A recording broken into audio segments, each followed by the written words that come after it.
Woo, I just was like, woo, jazz hands.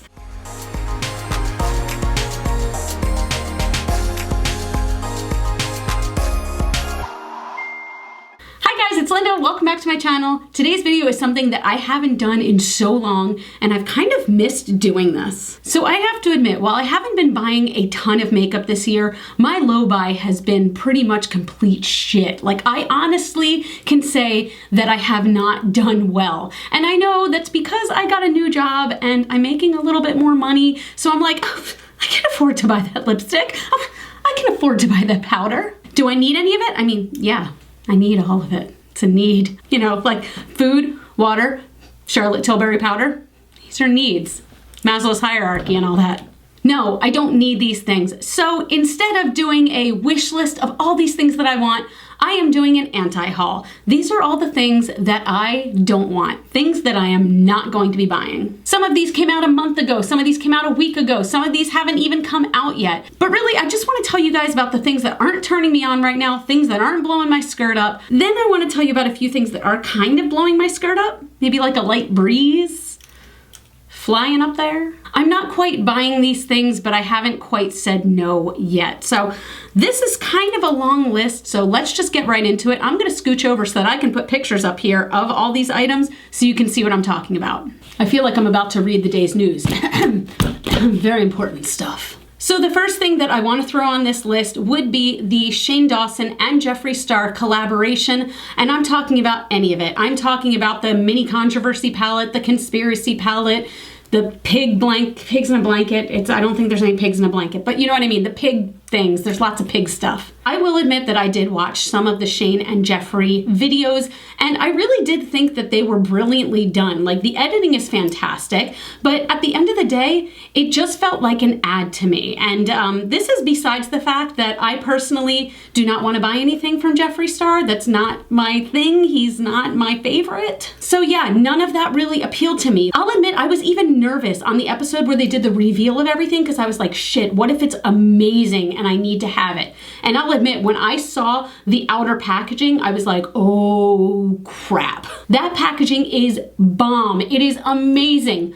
But then you open up what's inside, and that did nothing for me. That color scheme just didn't do it for me. And the fact that a lot of the names of the shadows were even based off of drama, just no. So no, I will not be buying any of that collection, but on the same line of influencers doing makeup, I also want to talk about the Tati palette, which I'm not going to be buying. Now, let it be said, I have absolutely nothing against Tati. I don't personally watch her channel, but she seems like a very lovely person. She has been relatively low drama. No, she hasn't. She actually exploded the whole James Charles thing, right?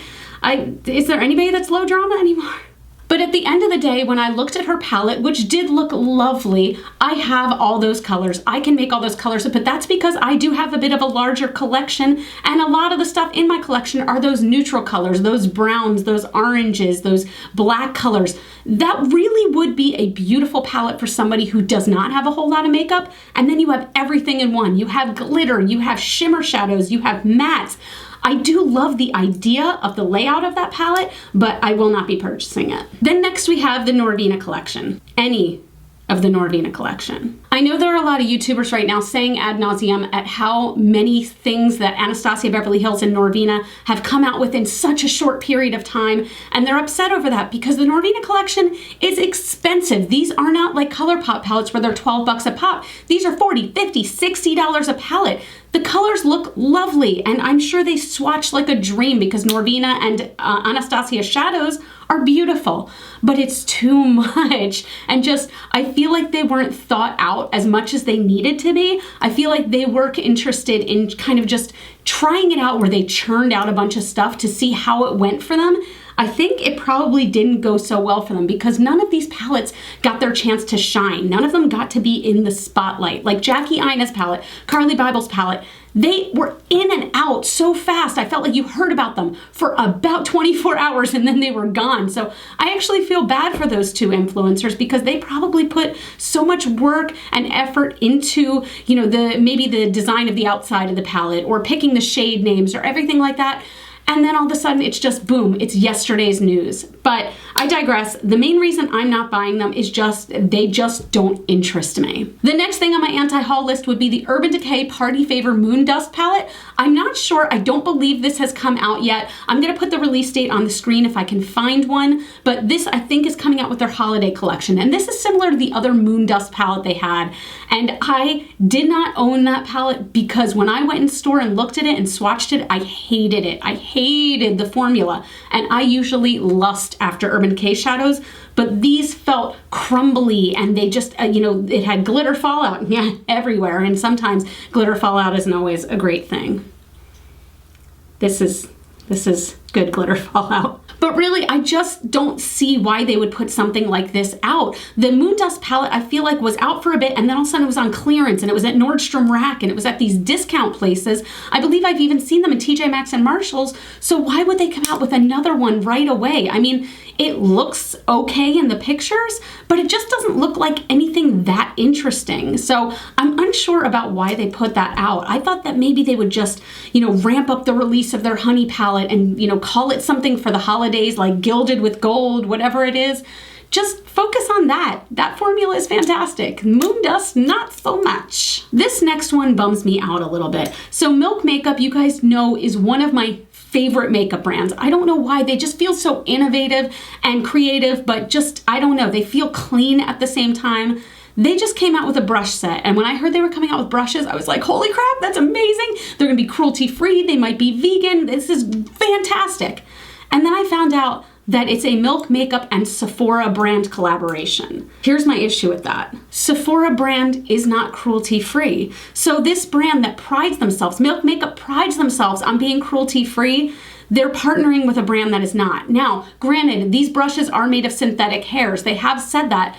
But I feel like this is the same as when CoverGirl partners with Oil of Olay. Oil of Olay is not a cruelty-free brand. So even though CoverGirl is, when you put those together, that to me becomes a not cruelty-free product. So these brushes to me are not cruelty-free since some of the money will be going to a company that is not cruelty-free. Does that make any sense? Because how many times can I say the words cruelty-free in one little block of time?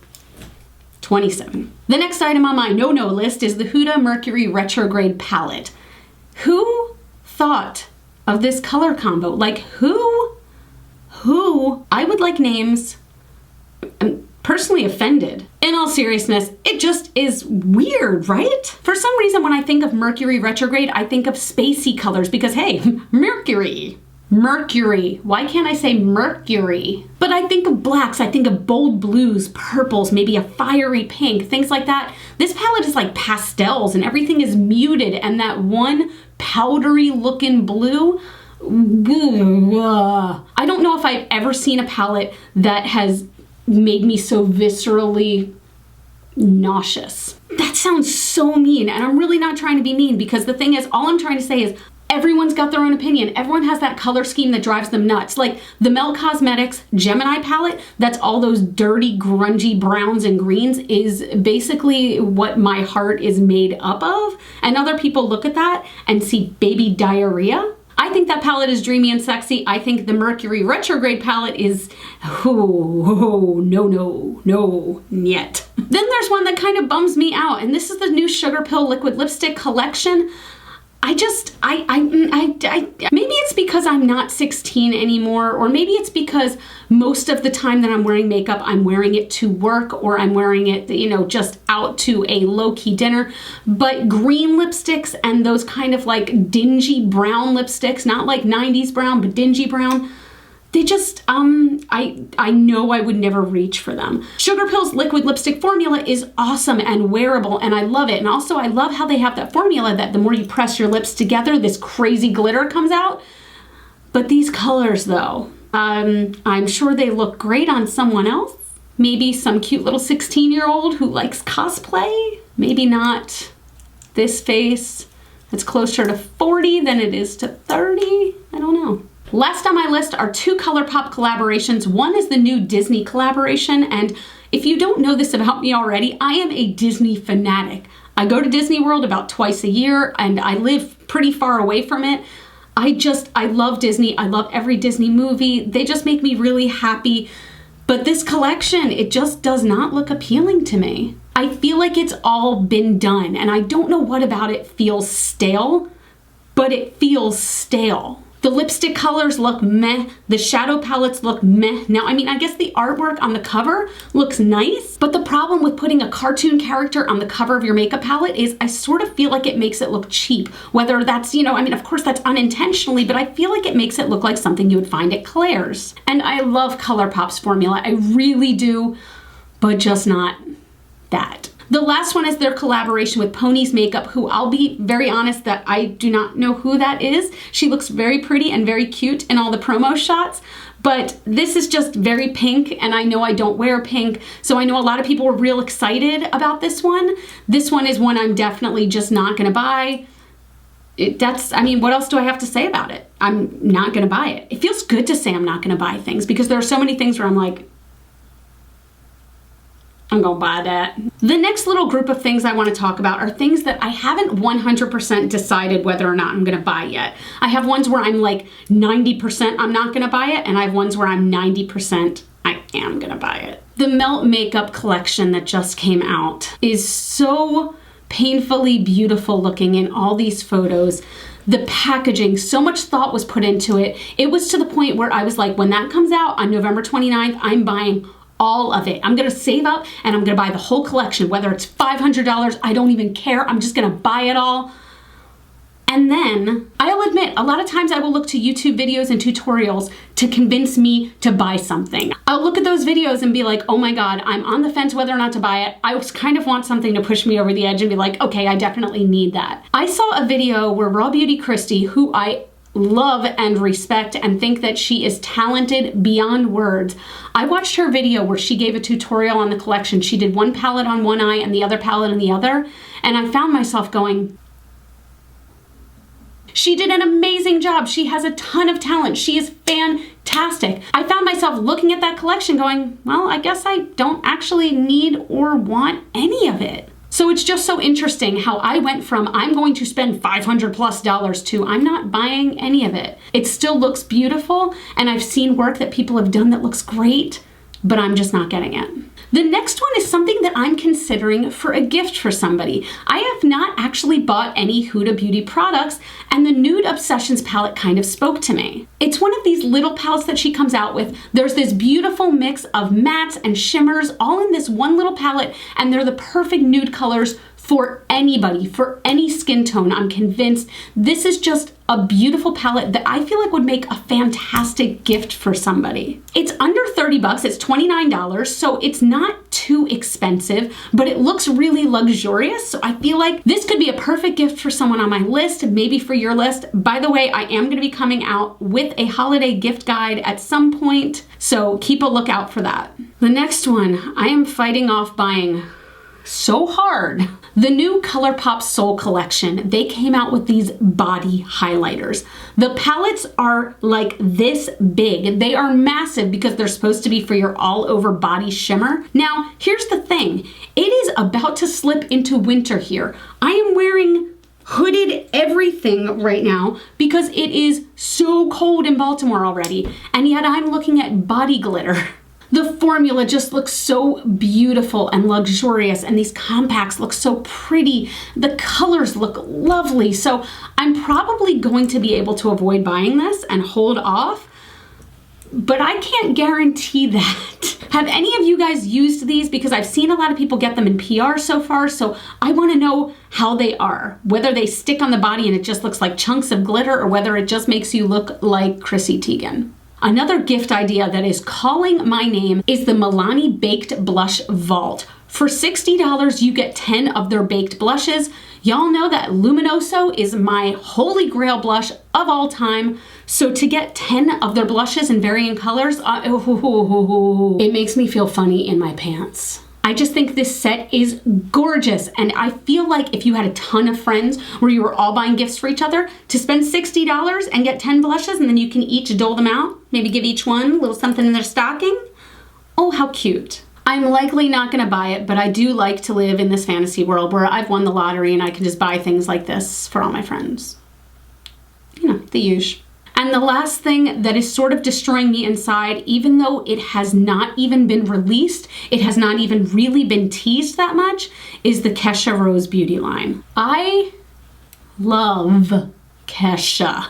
She speaks to my soul in so many ways, and the fact that she teased that she's coming out with her own makeup line and was basically like, look, I know that all these other bitches are coming out with a whole bunch of nudes and mattes and pretty little like neutral colors. Well, guess what? This is a Kesha makeup line, so it's gonna be bright, it's gonna be loud, and there's gonna be a lot of glitter. Deal with it. My God, that girl seriously makes me want to have like 8 different colors in my hair and feathers everywhere. And oh my God, I love Kesha. That line is being released on December 3rd. So I do know that there's going to be an eyeshadow palette that's $36 and some other products. I know that she teased a lipstick in her video. So I'm sure there's going to be some variety of lipstick or lip gloss.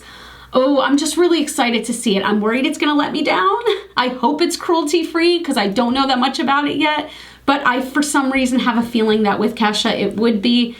Fingers crossed. That is it, you guys. That's my whole anti-haul list. So I want you to comment down below. Tell me what you're not buying. There's always so much hype out there about what's new, what's exciting, what's coming out right now, and you need to buy and spend and consume. So tell me what is not doing it for you. Tell me down below what you are not buying, what you're saying no to, what you're saying niet to. Also, tell me what makeup purchases you're trying to avoid, but at the same time, your body is telling you that it's something that it needs all over your body. And let us completely enable your purchases down in the comments below. If you see someone that's like, I don't know if I should get this, you have a moral obligation to be like, bitch, you need that thing. Anyway, that's it. If you guys like this video, please show me by giving me a thumbs up. It helps YouTube to know that more people want to see content like this. Or if you haven't yet, subscribe and become a part of my Rockstar family because you guys are all super freaking rock stars. You guys can follow me on Facebook, Twitter, and Instagram. Those are all GlitterFallout. I love you so, so much with my whole heart, and I'll see you in the next video. Mwah. Bye. Why do I have this thing?